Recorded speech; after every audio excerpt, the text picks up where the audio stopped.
좋은 아침입니다.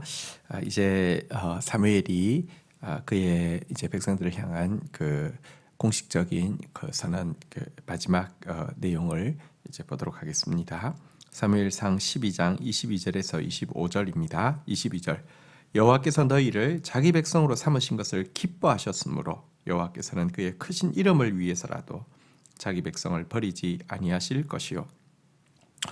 여러분 사무엘은 지금 이스라엘 백성들이 그 광야에서부터 행해온 이 많은 범죄들에 대해서도 지적했고요.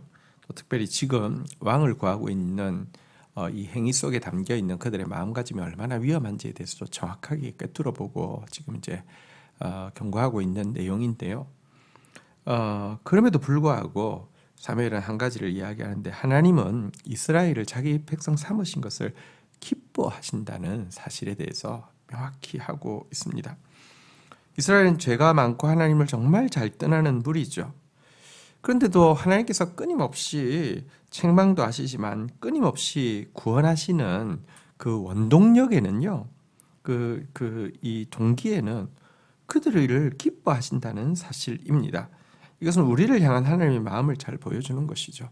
우리가 한 일은 밉지만 그럼에도 불구하고요, 하나님 마음속에 우리를 향한 기쁨이 있습니다. 우리를 너무 기뻐하십니다. 이게 은혜입니다. 이유는 없습니다. 근데 하나님이 우리를 자기 자녀 삼으신 것, 자기 백성 삼으신 것을 기뻐하십니다. 이 은혜를 우리가 잊고 있습니다. 이것만 해도 우리가 얼마나 감사해야 될지 모릅니다. 우리의 행위에 그분의 우리를 향한 반응이 달려있다고 하면 우리는 죽어도 골백번 죽었고요, 다시는 용서받을 수 없을 것입니다. 그러나 그분의 마음은요, 우리의 어떠함과 상관없이 일단 우리를 기뻐하는 마음이 그의 근원을 차지하고 있다는 것, 얼마나 큰 은혜인지 모릅니다. 또 하나님께서는요, 기뻐하셔서 당신의 이름을 우리에게 걸어 놓으셨습니다. 우리 때문에 당신의 이름이 모욕당할 수 있고 수치를 당할 수 있는 위험까지도 기꺼이 감수하셨습니다. 그러나 우리가 앞에서도 본 바대로 하나님은 당신의 영광을 절대로 빼앗기지 않습니다. 당신의 이름이 블레셋에 의해서 모욕당하도록 하나님께서는 놔두지 않습니다. 이것 때문에 하나님은 자기 백성을 절대로 버리지 않으시는 것입니다. 경고는 했지만 이 사무엘은 하나님을 향한 뭐랄까요, 신뢰와 확신을 가질 수 있도록 하나님께서 그들을 기뻐하심과, 그래서 자기 이름을 위해서라도 절대로 버리지 않으실 것을 이제 격려하고는요, 하나님께서 하시는 일뿐 아니라 또 자기가 할 일에 대해서 이렇게 고백하고 있습니다. 23절 나는 너희를 위하여 기도하기를 쉬는 죄를 여호와 앞에 결단코 범하지 아니하고 선하고 의로운 길을 너희에게 가르칠 것인즉. 여러분, 하나님을 알기 때문에 사무엘도 가만히 있지 않습니다. 어떤 의미에서 이 나이 많은 사무엘은요, 이미 자기의 역할의 대부분을 이제 왕으로 세운 이 사울에게 넘겨주었기 때문에 이제 별로 신경 쓰지 않아도 될 것입니다.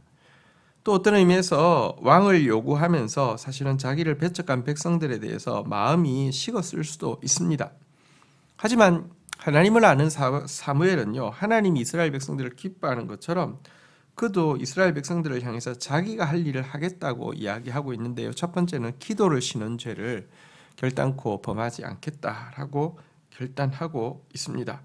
또 한 가지는 무엇이 선하고 무엇이 의로운 것인지 가르치는 일도 계속하겠다고 다짐하고 있습니다. 기도와 말씀으로 백성들을 계속 돕겠다라고 결단하고 있는데요. 사실 이제 뒷장부터 보게 되면 사울은 세워지고 나서 금방 정말 세속적인 왕국의 왕과 똑같은 모습으로 변하게 되고요. 그래서 이스라엘은 하나님의 나라가 아니라 세속국가로 전락할 뻔한 위기에 봉착하게 됩니다. 하지만 여기 오늘 23절에 사무엘의 결단, 곧 이스라엘을 위해서 끊임없이 중보하며 이스라엘에게 끊임없이 하나님의 기준에 대해서 제시하는 그의 섬김이 결국 하나님 나라를 상징하는 다윗으로 말미암아 이 사울이 패해지는 과정을 통하여서 또 이제 그 세속 국가가 아니라 하나님의 나라의 상징으로 이스라엘이 계속 남을 수 있게 했던 것을 우리가 알게 됩니다. 24절입니다. 너희는 여호와께서 너희를 위하여 행하신 그 큰 일을 생각하여 오직 그를 경외하며 너희의 마음을 다하여 진실히 섬기라. 자, 이제 마지막 당부를 하고 있는데요. 엄숙하게 당부하기를 너희를 위하여 행하신 그 큰 일을 생각하라.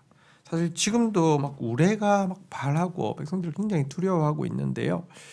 이스라엘 백성들에게 주신 그 수많은 구원의 일들을 기억하면서 또 지금 이 우리 앞에서 두려워했던 그 마음 가지고 하나님 경외하고 마음을 다하여서 진실하게 하나님 섬기라고 엄숙하게 당부하고 있습니다. 사실 사무엘은 백성들의 철저한 부패상을 꿰뚫어 보고 있습니다. 또 언제든지 변질되어질 수 있는 인간의 악함도 잘 알고 있습니다. 그래서 이와 같은 악을 이길 수 있는 길은 하나님 경외하는 길밖에 없습니다. 마음을 다하여서 하나님 섬기는 길밖에 없습니다. 부탁을 한 것이죠. 이어서 또 부탁합니다. 25절 만일 너희가 여전히 악을 행하면 너희와 너희 왕이 다 멸망하리라. 엄중한 경고로 그들에게 부탁을 하고 있습니다. 그들이 여전히 악을 행한다고 하면 하나님은 그들을 멸망시킬 것이다 라고 이야기합니다. 그들이 세운 사울 왕도 여전히 악을 행한다고 하면 멸망시킬 것이다 라고 경고하고 있습니다. 사실 어떤 의미에서 지금 이제 그 암몬과의 전투에서 승리해서 막 진짜 의기양양한 왕과 백성들에게 이와 같은 경고는 굉장히 기분 나쁠 것이었습니다. 그러나 이것은 정확한 예언이 되었습니다. 바로 다음 장부터 사울은 이렇게 이 하나님 말씀에 불순종하기 시작했습니다. 사울이 오늘 여기서 주시는 사무엘의 말씀을 깊이 새겼다면 어땠을까요? 그 큰 일을 생각하고 자기 같은 자를 왕으로 세워주신 하나님의 그 큰 일을 생각하고 하나님 경외하고 마음 다해서 진실히 섬겼다고 했으면 어땠을까요? 정말 아쉽지 않을 수가 없습니다. 하나님 경외하는 것은 정말 지혜고요. 하나님 경외하는 것은 정말 우리에게 있어서 신앙생활의 핵심이고 생명입니다. 하나님 경외하는 저와 여러분들 되기를 주님의 이름으로 축복합니다. 주신 말씀 붙잡고 기도하며 나가도록 하겠습니다. 하나님 아버지 감사합니다. 오늘 하나님께서 우리의 행위와 상관없이 우리를 기뻐하신다는 것과 하나님께서 이미 당신의 그 크신 이름을 우리에게 걸어두셔서 당신의 이름을 위해서라도 우리를 위해 일하실 것을 오늘 선포해 주셨습니다. 이렇게 우리를 사랑하실진데 하나님 정말 하나님 경외하며 마음 다해서 진실히 하나님 섬기는 저희들 되어지게 인도하여 주옵소서. 또한 사무엘은 자기의 공식적인 일을 다 마쳤음에도 불구하고 기도를 그치지 아니하고 또 말씀을 가르치는 것을 그치지 아니하며 세속 국가로 전락할 수밖에 없었던 이스라엘을 결국은 하나님 나라로 이끌고 있는 모습도 보게 됩니다. 특별히 미천한 종이 말씀과 기도로 주의 백성들을 바르게 중보하며 바르게 인도하는 일에 등한하지 않도록 하나님 저를 굳게 붙들어 주시기를 간절히 간구하고 소원합니다. 우리 안에 있는 악함이 얼마나 큰지요. 하나님 경외하는 마음이 우리의 악을 이길 수 있도록 정말 하나님 경외하는 자로 오늘도 설 수 있도록 도와주옵소서. 감사합니다. 예수님의 이름으로 기도 올립니다. 아멘.